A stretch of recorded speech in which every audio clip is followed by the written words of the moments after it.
When working on your Macintosh computer and you're in a simulation training and you bring up a practice learning aid, there are times in that practice learning aid it may ask you for some keys on your keyboard that you don't believe you can use.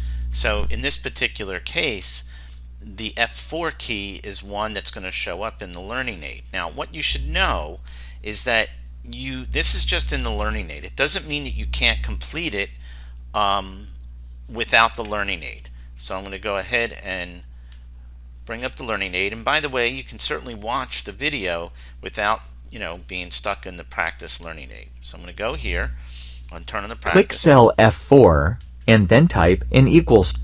Click cell E4. Click cell E10. So now it says to press the F4 key, and the F4 key, at least in this particular case in Excel, is going to do what's called an absolute reference. It's going to put dollar signs around these. If you happen to be in a Word simulation, it may say, hit Control Home. And again, on the Mac keyboard, there is no home key. There are some keystrokes you could use, but it's not something you're going to know. But the bottom line is that I can get out of this simulation. I went through enough of it that I think I can figure things out.